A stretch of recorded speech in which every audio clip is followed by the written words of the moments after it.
नमस्कार। घटनाचक्र में आप सबका स्वागत है। राम मंदिर बनना चाहिए या नहीं बनना चाहिए, इस बात को लेकर के पूरे देश में बहस है, लेकिन विश्व हिंदू परिषद का कहना यह है कि राम मंदिर बनाने के लिए कानून बनाना चाहिए, संसद से पास होना चाहिए और संसद के दोनों सदनों को बनाना चाहिए। लेकिन कठिनाई क्या है? कठिनाई यह है कि भारतीय जनता पार्टी के एजेंडे में राम मंदिर शामिल है नहीं, और क्योंकि एनडीए की सरकार है और एनडीए इस बात को मानता नहीं है कि राम मंदिर के लिए कानून बने। तो राम मंदिर बनेगा कैसे? तो अटल बिहारी वाजपेयी को इस्तीफा दे देना चाहिए, विश्व हिंदू परिषद का यह मानना है। अटल बिहारी वाजपेयी ऐसे इस्तीफा देने वाले भी नहीं है, क्योंकि कोई कारण नहीं है, और विश्व हिंदू परिषद के कारण उनको इस्तीफा देना चाहिए या नहीं देना चाहिए, इस बात का फैसला तो आने वाले दिनों में होगा, खासतौर से 4 राज्यों के चुनाव के परिणामों के बाद। बहरहाल, जितना लोग इस देश के अटल बिहारी वाजपेयी को जानते हैं, लगता नहीं है उससे कि अटल बिहारी वाजपेयी इस्तीफा देने वाले हैं। तो राम मंदिर कैसे बनेगा, ये सवाल हमारे सामने है। लेकिन जिस मुद्दे पर हम बहस करने जा रहे हैं वो मुद्दा यह है कि क्या राम मंदिर बनाने के लिए इस देश को कानून बनाने की आवश्यकता है? क्या मुस्लिम पर्सनल लॉ बोर्ड या तमाम इस देश के जो मुसलमान हैं उनसे बातचीत करके या न्यायालय के आदेश की प्रतीक्षा किए बिना कानून की झंडी फहरा देना चाहिए, या उससे मात्र मामला हल हो जाएगा? एक सवाल और भी खड़ा होता है, क्या राम मंदिर के कानून पास होने के बाद इस देश में बिल्कुल अमन चैन शांति आ जाएगी? क्या उसके बाद मथुरा, काशी, तमाम जगहों के लिए कानून बनाने की जरूरत नहीं पड़ेगी? या तमाम जहां जहां मस्जिदें हैं, मंदिरों के साथ फिर पूरे देश में यह आएगा कि ऐसा भी कानून बनना चाहिए कि जहां भी मस्जिद है मंदिर के साथ उन सब को हटाया जाए और उसका कानून बना जाए? तो कानून की रेलगाड़ी चलती रहेगी, आप और हम लगातार कानून संसद में पास करते रहेंगे। बहरहाल, यह विषय है और विषय पर बहस होनी चाहिए कि कानून बनना चाहिए नहीं बनना चाहिए। बातचीत में हमारे साथ शामिल हैं केसी मित्तल जी हैं, वरिष्ठ अधिवक्ता हैं दिल्ली हाई कोर्ट में। मित्तल साहब, आपका स्वागत है हमारे इस कार्यक्रम में। और जावेद नकवी साहब हैं, वरिष्ठ पत्रकार हैं, हमारे इन मामलों के जानकार हैं और बड़ी शिद्दत से बात करते हैं। नकवी साहब, आपका भी स्वागत है हमारे कार्यक्रम में। धन्यवाद। मित्तल साहब, क्योंकि मामला कानूनी दावपेच का है तो कानून से शुरू करेंगे। तो जब इस तरह के मामले, विवादास्पद मामले, डिस्प्यूटेड, या पूरा समाज जब इस तरह के मामलों पे आंदोलित रहता है, तो कानून की क्या प्रक्रिया होनी चाहिए? कानून सुओ मोटो संसद में लाया जाना चाहिए, या जनमत होना चाहिए, पब्लिक ओपिनियन होनी चाहिए, और पब्लिक ओपिनियन के तहत जो है उस कानून को अमली जामा पहनाया जाना चाहिए? क्या प्रक्रिया होनी चाहिए? कानून जब साधारणतः बनता है तो कानून को बनाते हुए क्या जहनियत रहती है? देखिए, कानून जहां तक बनाने का सवाल है, पार्लियामेंट को पावर है। संसद में आप कानून बनाएं, संसद से पास कराएं तो आप कानून बन जाता है, और उसको प्रेसिडेंट ऑफ इंडिया की असेंट के बाद आप नोटिफाई करें तो वो इम्प्लीमेंट होता है। लेकिन एक और अहम बात जो है, जब आप कानून बनाते हैं तो अक्सर ये प्रक्रिया गवर्नमेंट में होती है कि जो संस्थाएं हैं उन सबकी राय भी ली जाती है, उनके यहाँ भेजा भी जाता है। जैसे लॉ, हमारे यहाँ अगर वकीलों से संबंधित कोई कानून या जुडिशरी से के मुतालिक कोई कानून बनता है तो उसके लिए हमारे यहाँ बार काउंसिल्स में लॉयर्स को भी भेजा जाता है, उनकी राय ली जाती है कि भाई ये होना चाहिए, नहीं होना चाहिए, या कैसे होना चाहिए। और कोशिश ये होती है कि इस तरीके का कानून बने जो आम आदमी, ज्यादा से ज्यादा आदमी के लिए एक्सेप्टेबल हो। एक पहलू ये है। लेकिन इससे भी ज्यादा आपने सवाल अभी उठाए, मैं आपसे एक सवाल उसमें और ऐड कर रहा हूं। आपने एक कानून बना लिया, लेकिन क्या उस कानून को आप अमली चोला पहना सकेंगे? जी, कानून तो पता नहीं कितने कितने बने हुए हैं। आपने चाइल्ड मैरिज का कानून बना रखा है, लेकिन क्या वो इम्प्लीमेंट हो पा रहा है? हर साल धज्जियां उड़ती है। हाँ जी। इसी तरीके से आपने जो है ना, चाइल्ड मैरिज का है, लेबर का है, चाइल्ड लेबर का है, ये जितना एक्सप्लॉयटेशन है आपने कानून बना के रखे हुए, दुनिया भर के कानून बना के रखे हुए, लेकिन इम्प्लीमेंटेशन कितना हो पाता है? क्या सबसे बड़ा एक प्रश्न जो मेरे हिसाब से है 1 मिनट के लिए हम ये मान के भी चलते हैं कि आपने कानून बना दिया, अलबत्ता तो धर्म के मुतालिक कानून कि मंदिर के लिए कानून बनेगा या नहीं बनेगा, संविधान में इस तरीके का कोई प्रोविजन नहीं है कि आप रिलीजियस इंस्टीट्यूशंस के लिए कानून बनाएंगे, इस तरीके की मंदिर बनाना है या मस्जिद बनाना है। लेकिन अगर आपने बना भी लिया तो क्या उसके बाद अमन चैन हो जाएगा? आपने बड़ी इंपॉर्टेंट बात की कि संविधान में कोई प्रावधान नहीं है कि संविधान इस बात की इजाजत देता हो कि आप मंदिर या मस्जिद बनाने के लिए कानून पास कर सकें।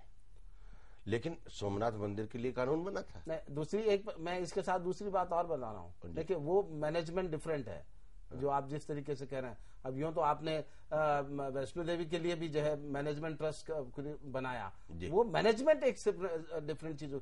यहाँ तो आप जो पूरा ढांचा ही आपने कानून बना के खड़ा करना चाहते हैं। इस तरीके से आप मान लीजिए उसके लिए मंदिर के लिए बनाएंगे तो कल को गुरुद्वारे के लिए भी कहा जाएगा, कल को मस्जिद के लिए भी कहा जाएगा कि आप कानून बनाइए, फिर गिरजाघर के लिए भी कहा जाएगा कानून बनाइए, तो पार्लियामेंट फिर यही कानून बनाती रहेगी। लेकिन उससे भी अहम एक सवाल और है जो मैं आपने जो सवाल जोड़े हैं उसमें एक सवाल और जोड़ रहा हूं। क्या कानून बनाने के बावजूद के बाद अमन चैन हो जाएगा, इम्प्लीमेंट होगा, या इस मुल्क में अनारकी उससे पैदा होगी? जिस सवाल पर हिंदुस्तान की सारी जनता को सोचने की जरूरत है। जी चलिए जावेद भाई आप बताएं। मैं समझता हूं, मैं बिल्कुल मुत्तफिक हूं मित्तल साहब की बात से। मुझे लगता है कि इस वक्त हम एक जिहालत के दौर से गुजर रहे हैं हिंदुस्तान में, क्योंकि जो इश्यूज हैं जो पोज किए जा रहे हैं, जो सवाल पोज किए जा रहे हैं, वो हमारी सेहत के लिए, हमारे दिमाग के लिए, हमारी कुव्वत के लिए बिल्कुल भी मुनासिब नहीं है। मैं मानता हूं इस बात को कि अगर मंदिर बनाने से, जैसे मित्तल साहब ने सवाल किया है कि कत्लो गारद रोका जा सकता है, तो एक धमकी के तहत आपको वो काम करना है कि अगर यही रास्ता है कि इससे कत्लेआम रोका जा सकता है तो यकीनन वो रास्ता इख्तियार करना चाहिए। लेकिन क्या इसमें कोई खिरदमंदी है, इसमें कहीं अकल शामिल है, इसमें कहीं ह्यूमन वॉल्यूशन, कॉम्पैशन, कोई ऐसी चीज शामिल है कि इससे हमारी सेहत अच्छी होगी, सामाजिक सेहत या इंडिविजुअल इंफरादी? तो मैं नहीं समझता हूं कि इस वक्त जो डिस्कोर्स हो रहा है, मुझे ये याद आता है कि जैसे हमारे मजदूर औरतें जो मेहनत करती हैं, गिट्टी फोड़ती हैं, उनका बच्चा जब रोता है वो जो चादर के झूले में, तो उसको वो अफीम चटा दिया करती थी। और अभी भी ये परंपरा है हमारे गांव में, और उससे लगता यह है कि उसका फौरी तौर पे एक मसला हल हो गया है।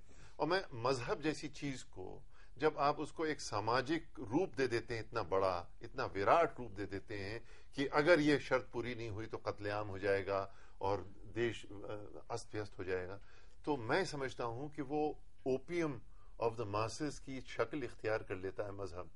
और उस मजहब को मेरा कोई लेना देना नहीं है। मैं समझता हूं कि जिस तरह से पार्लियामेंट ने शाहबानो के केस में हस्तक्षेप किया था, बहुत ही गलत था, बहुत ही गैर वाजिब था, वाजिब नहीं था वो, और उससे तमाम मुश्किलात हमारी बढ़ी हैं। और मुसलमान जो खित्ता है उसको तो मिडीवल पीरियड में भेज दिया गया कि आपने कानून बना के पार्लियामेंट के जरिए एक मुसलमान, एक अबला नारी को आपने उसका एलिमनी का हक छीन लिया, जो कि सुप्रीम कोर्ट ने, हिंदुस्तान के सेक्युलर सुप्रीम कोर्ट ने दिया उसको। तो कोई अच्छी चीज थी? मेरा नहीं मानना है कि वो अच्छी चीज थी। उसी को इशू बना के साहब आपने वो छोटे भाई को दिया है ये मूंगफली, तो आप हमको भी दीजिए कोई अखरोट। मेरे ख्याल से ये बहुत गलत बहस है और बहुत ही खौफनाक बहस है। बिल्कुल ठीक करें जावेद। हम लोग चलें जरा देखें कि लेजिस्लेशन फॉर राम मंदिर पे मुख्तलिफ राय क्या है और अभी तक अखबारों में क्या छपा और क्या बयान आए हैं, उसको एक बार नजर से निकालें, देखें। Prime minister Atal Bihari Vajpayee and the Congress president Sonia Gandhi of playing politics on the Ram temple issue, Praveen Togadia. Those who are suggesting legal recourse for solving the vexed issue do not understand the ground reality, and a central legislation is the only answer to this, Praveen Togadia. Nearly 100 parliamentarians belonging to the BJP, Shiv Sena and some other parties have signed under the campaign Praveen Togadia. Angered by the All India Muslim Personal Law Board's refusal to consider Kanchi Shankaracharya Shri Jayendra Saraswati's formula, the Vishwa Hindu Parishad is now gunning for a legislation to construct the Ram temple at Ayodhya. Now there is no scope for discussion. The Muslims have closed all doors, said VHP Vice President Acharya Giriraj Kishore. Vajpayee met cabinet colleagues to discuss the fallout of the rejection of the proposal besides other issues including cabinet expansion. VHP threatened to launch an agitation from July 13 for constructing a Ram temple and called upon the government to either bring a bill on the issue or resign. The VHP activists would cover about 2 lakh villages between July 13 and October 2 and tie Sankalp Sutras among people to create a conducive atmosphere for the construction of the Ram temple, Acharya Giriraj Kishore. There was no basis for such a demand now, M. Venkaiah Naidu. I do not know why the VHP leaders are making the demand. BJP cannot force such an idea on other constituents of National Democratic Alliance. Venkaiah Naidu. Construction of a Ram temple was not on the NDA agenda and there was no question of thrusting it on the allies. Naidu. Describing as unfortunate the failure of Kanchi Shri Jayendra Saraswati's formula, Naidu said it was for religious leaders to reach a consensus on the issue or accept the court verdict. छोटे से break के बाद लौट करके आएंगे और बातचीत का सिलसिला जारी रखेंगे और जानने की कोशिश करेंगे कि राम मंदिर के लिए कानून बनना चाहिए या नहीं बनना चाहिए। छोटे से ब्रेक के बाद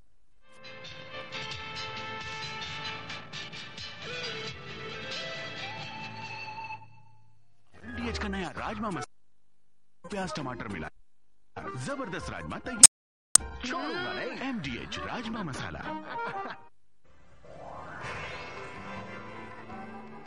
Here begins the era of royalty.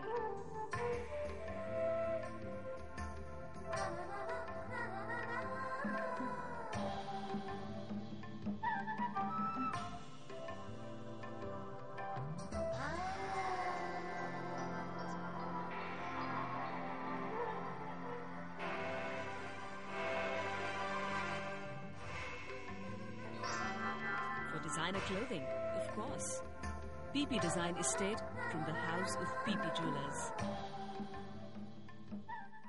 Eureka eureka मैंने एक नया फार्मूला खोज निकाला है। अगर हम राजमा, चने, चावल, दाल वगैरह सारी रात पानी में भिगो कर रखें तो हम 20% तक रसोई गैस बचा सकते हैं। ये फार्मूला तो बहुत पुराना है, हमारी दादी ने हमें बताया था। राजमा, चने, दाल रात भर भिगोकर प्रेशर कुकर में बनाइए, इससे आपका टाइम, ईंधन और पैसा बचेगा।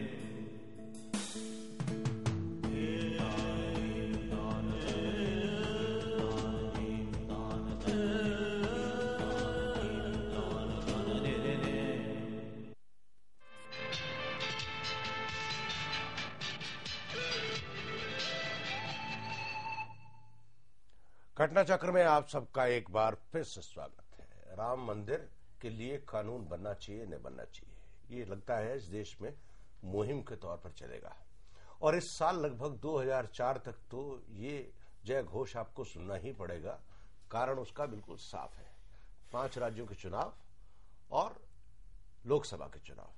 तो अब देश को ये तय करना है, खासतौर से जो लोगों की मंशा भी है राजनीतिज्ञों की, खासतौर से भारतीय जनता पार्टी के नेताओं की, कि इस देश में अगला चुनाव बिल्कुल जनमत के रूप में हो और लोग भारतीय जनता पार्टी को इस आधार पर वोट दें कि कानून बनाना है राम मंदिर के लिए और राम मंदिर बनेगा तो आपकी गरीबी मिटे न मिटे, बेरोजगारी मिटे न मिटे, लेकिन राम मंदिर के लिए कानून बनाने के नाम पर आपसे वोट तो मांगी ही जाएगी और पूरे देश में जो पोलराइजेशन होगा वो देखने वाला होगा, बड़ा रोचक होगा।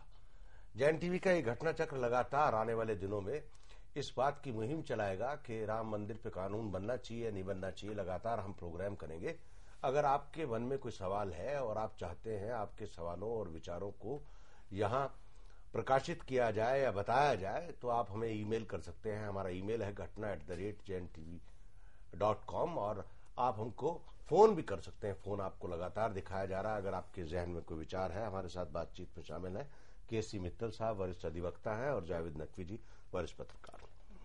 मित्तल साहब, आप मुझको ये बताएं, देखिए मैं कानून की बात के अलावा, कानून की बात हम बाद में करते हैं, मुझको आप ये बताएं कि ये जो जहनियत है कानून बनाने की, अभी जो पिछले दिनों 15 से 20 दिनों में जो सारा घटनाक्रम हुआ है, all India Muslim personal board के पास जयेंद्र सरस्वती की चिट्ठी जाती है। चिट्ठी में 3 प्रपोजल होते हैं। उस चिट्ठी मेरे पास है, उसके आखिरी पन्ने में तो जो लास्ट की चिट्ठी है उसमें तो यही लिखा हुआ है कि आप इसको डोनेट कर दीजिए, कंसेंसस बनाइए और इसको डोनेट कर दीजिए। ये उस चिट्ठी का लब्बो-लबाब है लास्ट में। लेकिन ये बात क्यों हो रही है? एक तरफ कानून बनाने की बात हो रही है और एक तरफ कोर्ट का निर्णय का इंतजार किए बिना आप कोर्ट के पैरामीटर से बात को सुलझाने की कोशिश कर रहे हैं। देखिए, आज की जो सिचुएशन है वो ये है कि कोर्ट के आदेश के हिसाब से स्टेटस को है। तो जब तक स्टेटस को है, आप उसमें कोई तरमीम नहीं कर सकते, किसी भी तरीके का निर्माण नहीं हो सकता, कुछ भी नहीं हो सकता। विवाद, अभी मुद्दा यहाँ क्या था या क्या नहीं था, मंदिर था या मस्जिद थी या मंदिर नहीं था, जो भी एक इश्यू है वो तो अल्टीमेटली कोर्ट में डिसाइड होना है। जब तक स्टेटस को है तब तक कोर्ट के आदेश से अलग जाकर आप कोई कार्रवाई नहीं कर सकते हैं।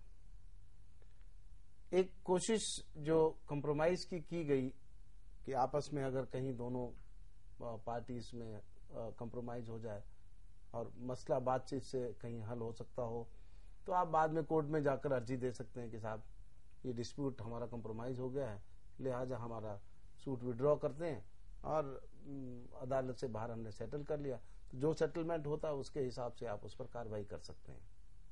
तो ये अटेम्प्ट इस लाइन पर लगता है किया गया है। हालांकि एक ऐसे ही अटेम्प्ट में आपको याद होगा जब बॉम्बे में इस तरह की प्रोसीडिंग्स पेंडिंग थी, उसके केस में वो स्टार थी ना, फिल्म स्टार, क्या नाम है उनका, जिनके खिलाफ जब वो चली गई थी बाल ठाकरे साहब से मिलने, तो उनके खिलाफ हाई कोर्ट ने कंटेम्प्ट प्रोसीडिंग्स इनिशिएट कर दी थी। What is her name? किनकी? शबाना जी की बात कर? नहीं, वो जो वो है उनकी जो फिल्म हमारी नहीं थी, व्हाट इज हर नेम? जी।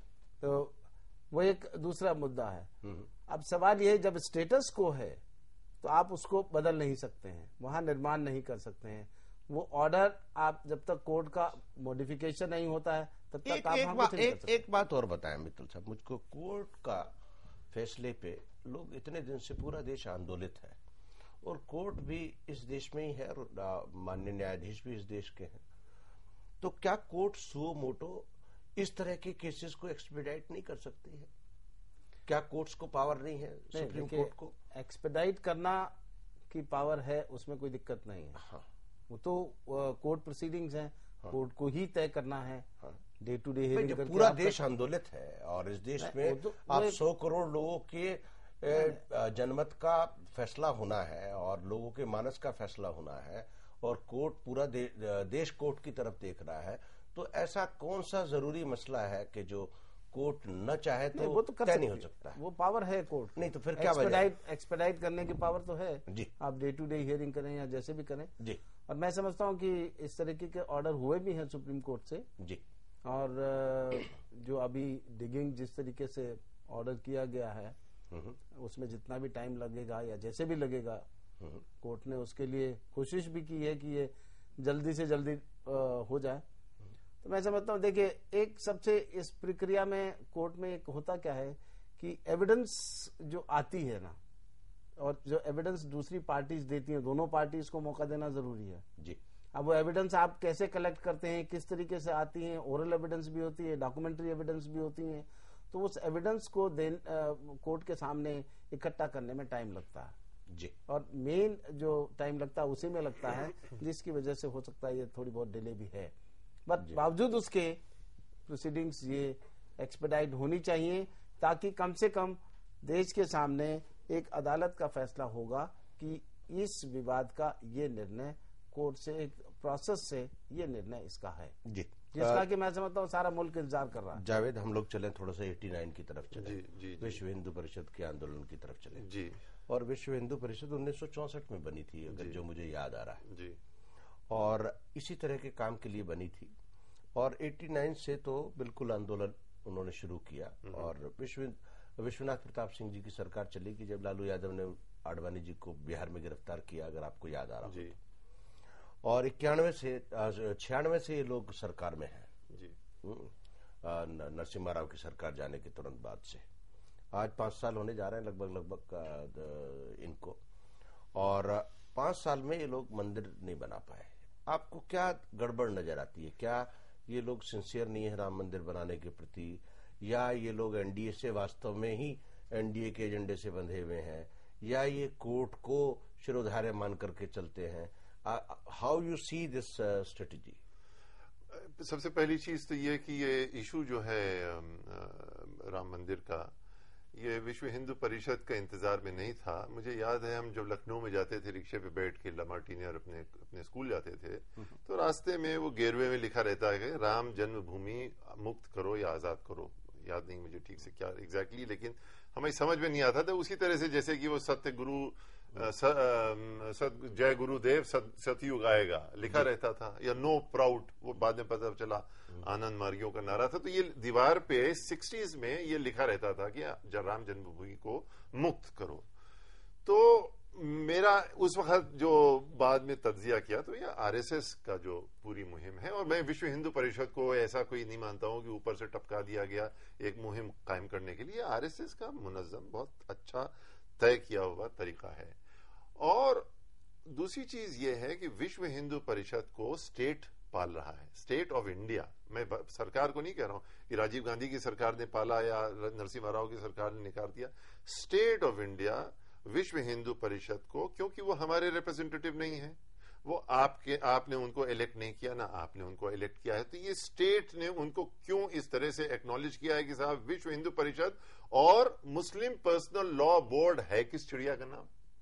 इसको किसने जन्म दिया, किसने लेजिटिमेसी दी? ये कौन लोग हैं जो हमारे नाम पे राजनीति कर रहे हैं? ये कभी किस दिन ये इलेक्शन में जाके खड़े हुए कि इनको वोट मिला है इस बेसिस पे, और वो पार्लियामेंट में आके अपने। तो मैं ये कह रहा हूं कि स्टेट के हाथ में दो किस्म के वो हैं, जैसे सांप न्योला कर लीजिए, एक जमाने में एंटरटेनमेंट के लिए हुआ करता था, या रीछ का और चीते की लड़ाई दिखाई जाती थी फिल्मों में। तो इस तरह से वो आज भी टेलीविजन पे दिखाया जाता है कि एक तरफ साहब शहाबुद्दीन साहब बैठे हुए हैं, दूसरी तरफ तोगड़िया साहब बैठे हुए हैं, और यूं यूं यूं यूं चल रहा है। उसमें कोई खिरदमंदी का कोई सवाल ही नहीं है। हमारा क्या है उसमें रोल? सुबह सुबह ये दिखाई देता है हिंदुस्तान में जो हो रहा है, इतना रूढ़िवादी मुल्क बनाने की कोशिश की जा रही है जहां पे कोई सेंसिबल डिस्कोर्स की गुंजाइश नहीं है। और माफ कीजिएगा, हमारे टेलीविजन और मीडिया भी इसी तरह से इसको जो सांप न्योले की लड़ाई है, कौन दे रहा है इनको दूध, कौन पिला रहा है? स्टेट। क्यों? स्टेट चाह रहा है कि ये इशू बना रहे ताकि लोग जो हैं, आज हम बारिश में डूबते डूबते आए हैं आपके यहां, ताकि इस इशू पे कि नालियों क्यों नहीं साफ हैं? जब आप कह रहे हैं 40 करोड़ का बजट है, तो नालियां क्यों नहीं साफ हैं? ड्रेनेज क्यों नहीं साफ है? Capital of a nuclear power. नहीं, वो तो मुद्दा ही बिल्कुल अलग है। हाँ। लेकिन अभी आप बिल्कुल ठीक उस पर जा रहे हैं। मैं मित्तल साहब के पास आता हूँ। मित्तल साहब, मुझे ये बताएं, he is asked a very pertinent question. Locus नहीं, लोकस स्टैंडर्ड तो है ही है। भाई किसी आदमी का क्या अधिकार है? सवाल में लोकस स्टैंडर्ड तो है ही है कि भाई विश्व हिंदू परिषद को यह अधिकार किसने दिया, और All India Muslim Personal Law Board को यह अधिकार किसने दिया? क्योंकि they are not elected representative, और ये मामला धार्मिक से ज्यादा सियासी है। और जब सियासत के थ्रू तय होना है तो पार्लियामेंटेरियंस और लेजिस्लेटर्स को तय करना चाहिए कि इस मुल्क में मंदिर बनना चाहिए नहीं बनना चाहिए। बहरहाल मैं एक बात बता दूं आपको, हम राजीव गांधी के पास गए, हमारे साथ सईद मिर्जा फिल्म मेकर, हबीब तनवीर, जोया खलीक और इस तरह के कुछ लिबरल लोग थे, और गए कि हुजूर ये आपने क्या कर दिया, ये शाहबानों का जो वर्डिक्ट आपने पार्लियामेंट में पेश कर दी है, ये आपने क्यों किया? खुदा के वास्ते इसको कैंसिल कीजिए, इससे आप मुसलमानों को मिडीवल पीरियड में धकेले दे रहे हैं।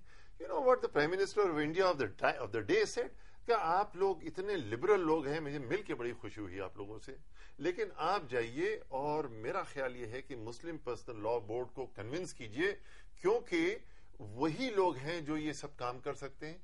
हमने कहा ये आपने इख्तियार कैसे दिया है उनको, मुस्लिम पर्सनल लॉ बोर्ड को? और वाकया ये है, दूसरे दिन जमाते इस्लामी और इन लोगों के पर्चों ने कहा कि ये तो सब नचनिया गवैयों की टोली गई थी, जो कि वाकया ये है। अब जो थिएटर वाला है तो उसको नचनिया गवैया ही कह सकते हैं आप, लेकिन एक आस्था जो है, एक मॉरल कन्विक्शन जो है लोगों का, लिबरल। अब आपको टेलीविजन वाला कह दिया जाए, आप में कोई इंसानियत नहीं है, कोई दूसरी खैरत, कोई सियासी नुक्ते नजर नहीं है, ये मार्जिनलाइज किया जा रहा है लिबरल। एक मिनट जावेद, मैं दूसरी बात कह रहा था। मैं देख रहा हूं, आप प्रवीण तोगड़िया के बयान देखें, आचार्य गिरिराज किशोर के बयान देखें, और आप बयान देखें डालमिया जी के बयान देखें, तमाम लोगों के बयान पिछले 2 महीने से ऐसे नजर आ रहे हैं कि जो राम मंदिर के पक्ष में नहीं है वो या तो देशद्रोही है, या दकियानीसी है, या उसकी राम के प्रति आस्था नहीं है, ऐसा लग रहा है। और जो जावेद ने कहा कि स्टेट ने पाला है, जिस तरह के बयान लगातार दिए जा रहे हैं और एग्रेसिव बयान, उससे एक वायलेंस होने का डर, सोसाइटी में एक एप्रीहेंशन का डर। तो आपको एक बात जो मैं आपके नजरिए से पूछ रहा हूं, क्या court, supreme court of India इस सोसाइटी का वॉचडॉग नहीं है? सुप्रीम कोर्ट के चीफ जस्टिस को यह पावर है सुओ मोटो कि he can conduct an inquiry, he can ask the people to submit their opinion on that issue, rather to go on public, on television, on newspapers. Don't you think so? देखिए, 2 बातें इसमें आती हैं जो आप बात कर रहे हैं। एक, जावेद भाई ने मुद्दा उठाया था कि जहां तक इस विवाद का सवाल है, इस मुद्दे का सवाल है, उसमें बाबरी मस्जिद एक्शन कमेटी और विश्व हिंदू परिषद को अधिकार किसने दिया? उनका लोकस क्या है? मतलब इतना बड़े मुल्क में 2 संस्थाएं आप बना लें और वो कहें कि ये तो मेरी जागीर हो गई, इसका विवाद, मैं इसका सर्वे सर्वा हूं, इस विवाद का मालिक मैं हूं, तो ये बड़ी बदकिस्मती की बात है। नंबर 1, ये लोकस का सवाल है कि उनका लोकस स्टैंडाई क्या है।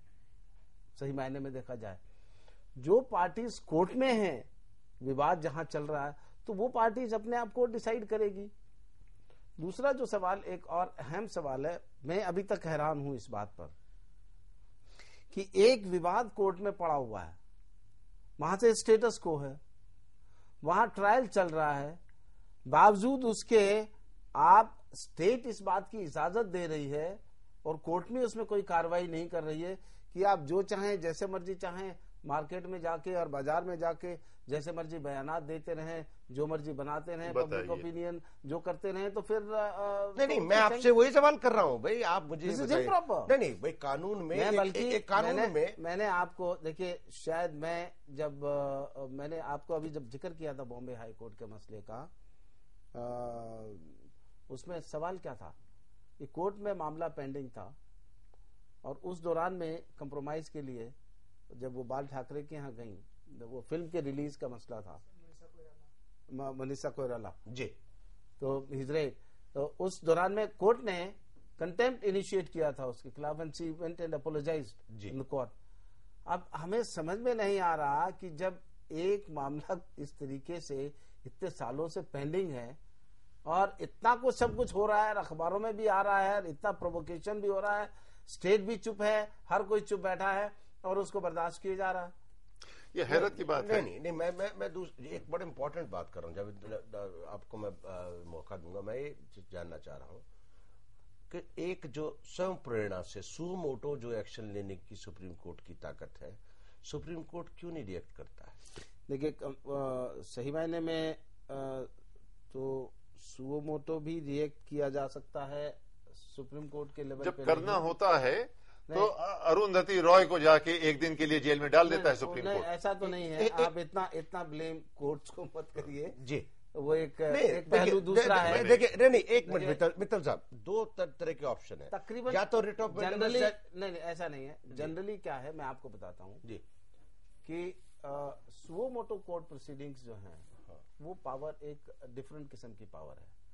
वो पावर उस हालात में है जब कोर्ट की आप सीधे फेस पे कोर्ट में कोई मानहानि आप करते हैं जी, तो उस हालत में कोर्ट को सुओ मोटो पावर है। यहां पर जब एक विवाद कोर्ट में पेंडिंग है, जहां जिस रेट ऑफ मैंडेमस के नहीं, रेट ऑफ मैंडेमस लाई नहीं करेगी। नहीं, रेट ऑफ मैंडेमस के जरिए आप कैबिनेट सेक्रेटरी को डायरेक्ट तो कर सकते हैं। नहीं, रिट ऑफ मैंडेमस, देखिए मैं आपको बताता हूँ, रिट ऑफ मैंडेमस की पावर यहाँ एक्सरसाइज नहीं हो सकती। रिट ऑफ मैंडेमस एक, उसके लिए तो कोई ना कोई इन्वोक करेगा कोर्ट जुरिस्डिक्शन, तभी आएगा, चाहे आप PIL में करें, चाहे किसी और दूसरे तरीके से करें जी। लेकिन आप ये जुरिस्डिक्शन, मैं समझता हूँ कि जिस कोर्ट में, जिस अदालत में, लखनऊ में जब जहाँ ये मैटर पेंडिंग है जी, वहां पर आप उस बेंच के सामने कम से कम जो पार्टीज हैं वो जाके भी कह सकती हैं कि आपके यहाँ जब मामला पेंडिंग है, सारा कुछ है, तो उस विवाद को इस तरीके से एक पब्लिक ओपिनियन डिफरेंट किस्म से और सारा कुछ किया जा रहा है, उस पर आग बरसाने की कोशिश की जा रही है, so this is in fact contemptuous और इस पर कार्रवाई होनी चाहिए जी। ये एक पहलू है जो कि बजाय इसके कि आप सुओ मोटो कोर्ट करें इस तरीके के काम में, तो पार्टीज को कोर्ट की जुरिस्डिक्शन इन्वोक करनी चाहिए। कोई जमीर और कोर्ट का नहीं, ऐसा नहीं है, ऐसा नहीं है। जहां इंडिविजुअल लिटिगेशंस हैं उसमें पार्टीज को कोर्ट में मूव करना पड़ता है। ये कोई इस तरह की कंटेम्प्ट नहीं है जो कोर्ट के सामने किसी ने की हो। हम लोग लौट करके आते हैं, एक छोटे से ब्रेक के बाद लौट करके आएंगे और फिर से इस मुद्दे पर बहस करेंगे कि राम मंदिर के लिए कानून बनना चाहिए या नहीं बनना चाहिए, और बनना चाहिए तो क्यों बनना चाहिए। छोटे से ब्रेक के बाद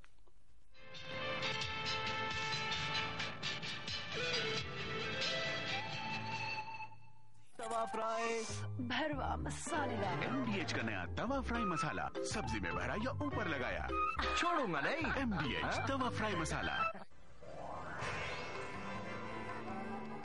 Here begins the era of royalty.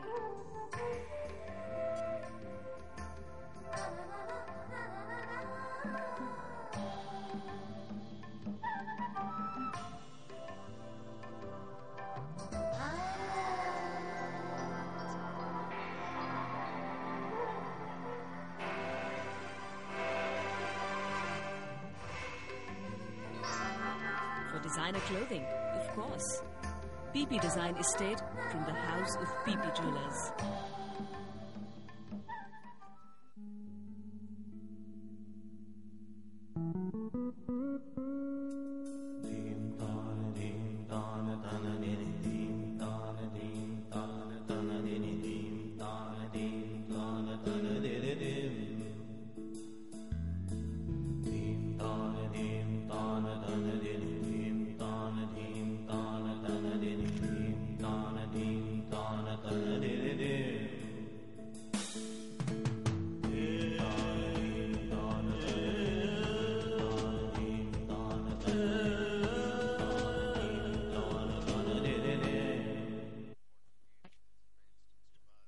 Now she is confident of her future. Concern India Foundation strives to give the disadvantaged a better future with your help.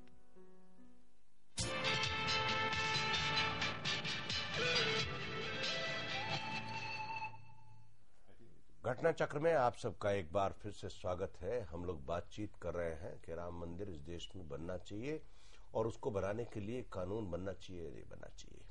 इस मुद्दे पर लगातार हम घटना चक्र में बहस चलाएंगे। अगर आपके जहन में कुछ सवालात हैं और इस बहस में आप शिरकत करना चाहते हैं तो आप हमें लिखें घटना@jntv.com और फोन नंबर हम आपको दिखा रहे हैं, आप हमसे फोन पर बात कर सकते हैं।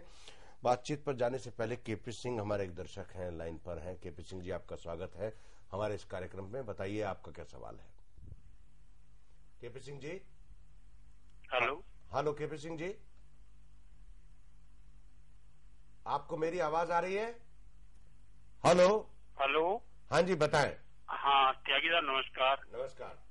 हमारे एक महाकवि हुए हैं सूरदास जी जी, उनकी एक लाइन है, वो सुनाता हूँ जी। कि मैया मैं तो चंद्र खिलौना ले हूँ, तो हालांकि उन्हें मालूम है कि ये चंद्रमा ले नहीं सकते, लेकिन उन्होंने हट की रखी है।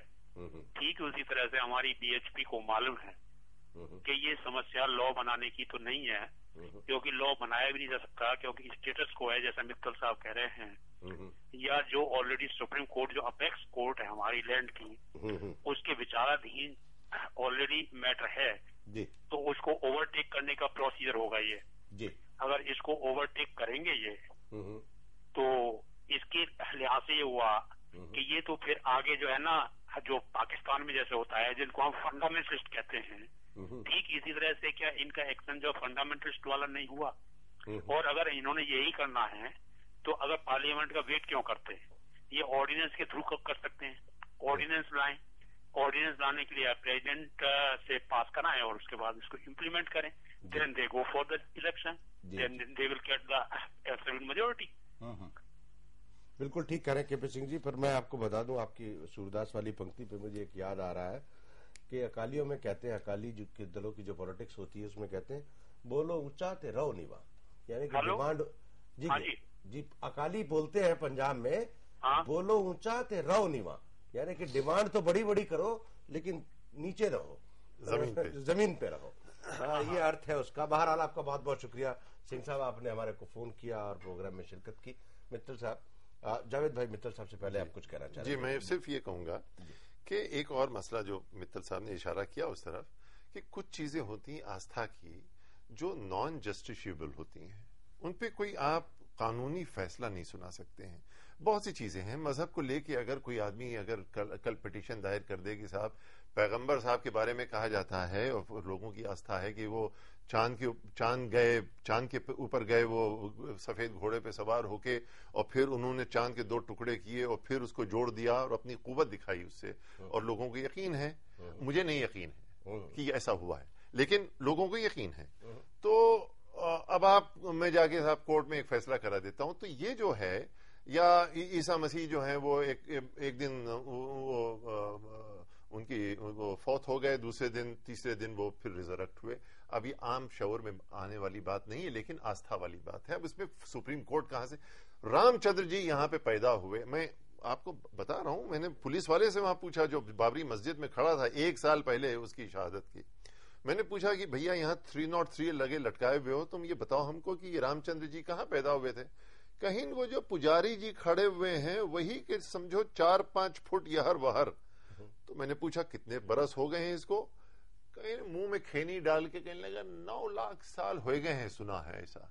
तो ये जो इंस्टेंट हिस्ट्री है, मतलब रोमिला थापर जाएं ऐसी तैसी में, बिपिन चंद्रा जाएं भाड़ में, इरफान हबीब जाएं डूब जाएं, और जो हिस्ट्री है जो इन्वेंट की जा रही है वो 303 लिए हुए ठुल्ला जो है हमको बताएगा कि ये, उसमें सुप्रीम कोर्ट बेचारा क्या कर सकता है। जब आप इस तरह की हवा लेके चले हैं कि लोगों की आस्था है और देश जो है मर मिट जाएगा इस चीज को लेके, ये कोई बहस करने की इसमें कहीं गुंजाइश ही नहीं है। एक और वही सवाल, देखिए कॉन्स्टिट्यूशन के हिसाब से शेड्यूल 7 में सेंट्रल गवर्नमेंट को एक लिस्ट है जिन सब्जेक्ट्स पे गवर्नमेंट पार्लियामेंट कानून बना सकती है। दूसरी लिस्ट है स्टेट लिस्ट, जिसमें स्टेट गवर्नमेंट्स को पावर है जिन सब्जेक्ट्स पे स्टेट वो बना सकती है कानून। एक तीसरी लिस्ट है कंकरेंट लिस्ट में सब्जेक्ट्स हैं जिन सब्जेक्ट्स पे सेंट्रल और स्टेट दोनों बना सकती हैं। मैं नहीं समझता कि सेंट्रल लिस्ट और कंकरेंट लिस्ट में मंदिर बनाने के लिए कानून बनाने का अख्तियारात उसके अंदर स्पेसिफाइड है क्या कहीं? जी नहीं दैट वुड मीन बनाने को कुछ भी बना दीजिए। अगर पार्लियामेंट को उसके लिए पावर ही नहीं है कि मंदिर के निर्माण के लिए हम कानून बना सकते हैं, तो ऑर्डिनेंस अनकॉन्स्टिट्यूशनल हो जाएगा। नहीं, देखिए क्या है, कानून बनाने के लिए भी कोई ना कोई रास्ता निकाला जाएगा। रास्ता क्या हो सकता है, क्योंकि अभी जो विवाद चल रहा है स्टेटस को किस बात पे, कि अनडिस्प्यूटेड लैंड पे स्ट्रक्चर बनाने की बात ये कर रहे हैं। जो जमीन विवादास्पद नहीं है उस पे स्ट्रक्चर बनाने की बात कर रहे हैं, और ये कह रहे हैं जब डिस्प्यूटेड लैंड पे डिसीजन आ जाएगा जी, तो वो आपके हक में होगा, तो हम मंदिर का रूट बदल लेंगे, कुछ करेंगे, और तब उस समय देखेंगे। ये कह दें तो बात मसला हल हो जाएगा। लेकिन बात तो आएगी गर्भगृह कहाँ पे होगा। और गर्भगृह वहां पे होगा जहां वो पुजारी जी खड़े हुए थे, जहां उठुल्ले ने मुझे बताया कि वो वहां पैदा हुए थे। है इसका निर्णय करना। तो फिर ये जो है, देखिए फैज का एक पंक्ति है और मेरे ख्याल से बिल्कुल जुडिशरी के ऊपर भी हमारी इस वक्त जो बेचैनी है उसके ऊपर बिल्कुल कहता है, बने हैं अहले हवस, मुद्दई भी मुंसिफ भी, पिटिशनर भी वही है, मुंसिफ भी वही है, किसे वकील करे किससे मुंसिफी चाहें जी। ये फैज अहमद फैज का एक पंक्ति है मेरे ख्याल से। मित्तल साहब, हम चाहेंगे कि इस मामले पे आज के प्रोग्राम की तो हम यहीं समाप्त करते हैं इस प्रोग्राम को। हम चाहेंगे कि इस मुद्दे पर खास तौर से कानूनी दावपेच का सिलसिला क्या हो सकता है और किस तरह का। एक हरियाणा से कॉल है, सुनते हैं उसको भी। हेलो, नमस्कार। नमस्कार, जैन टीवी में आपका स्वागत है। बताएं आपका क्या सवाल है। नमस्कार, मैं हरियाणा से बोल रहा हूँ, मंडी डबवाली से जी। डबवाली से? हाँ जी सर। अच्छा, बताएं साहब आपका क्या सवाल। ऐसे सर, इसमें जो न्यूज आती है बार बार 2 महीने में, 3 महीने में, 4 महीने में कोई प्रोग्राम आ जाता है विश्व हिंदू परिषद का, मंदिर के बारे में कभी कोई ना कोई आता रहता है, समाज में टेंशन हो जाती है और अर्थव्यवस्था पे काफी बुरा असर पड़ता है इसका काफी। तो ये जो न्यूज आती है इसको कोर्ट से या किसी पीटीआई जैसी एजेंसी से अगर अपने इसको सेंसरशिप टाइप में अगर बाहर निकलवाएं, हर पर डे की न्यूज को अब सेंसर करवा दिया जाए तो वो ज्यादा बेटर रहेगा, ताकि लिमिटेड और सर्टेन टाइप ऑफ लोगों को उसकी मिलती रहे जानकारी भी क्या हो रहा है और उसको ज्यादा प्रोवोकेटिव टाइप न्यूज वो ना आ पाए, बस जी भड़काऊ बयान किसी के ना आ पाए। ये अगर हो सकता है तो इससे बेटर रहेगा जी। सुझाव अच्छा है और इंदिरा गांधी की याद ताजा कर दी। ये अभी तक तो इस खास तौर से लोकतांत्रिक देश है और इसमें वैसे भी विचारों का आदान प्रदान तो बंद नहीं है। लेकिन आपने डबवाली से फोन किया, आपका बहुत बहुत शुक्रिया मित्तल साहब। ज्यादातर हिंदुस्तान के लोग अब इस विवाद को बहुत कुछ समझ चुके हैं जी। हम लोग मित्तल साहब इस पे बहस जारी रखेंगे। और जावेद भाई, आपका बहुत बहुत शुक्रिया। मित्तल साहब, आपका भी बहुत बहुत शुक्रिया। राम मंदिर के लिए कानून बनना चाहिए या नहीं बनना चाहिए, इस मुद्दे पर आप हमको ईमेल करिए घटना@jntv.com और लगातार हम इस मुद्दे पर बहस चलाएंगे। अपने अलग अलग मेहमानों को बुला करके, अलग अलग पार्टी के लोगों को बुला करके हम लोग कल फिर मिलेंगे नए विषय के साथ, नए मेहमानों के साथ। तब तक के लिए धन्यवाद, नमस्कार, खुदा हाफिज।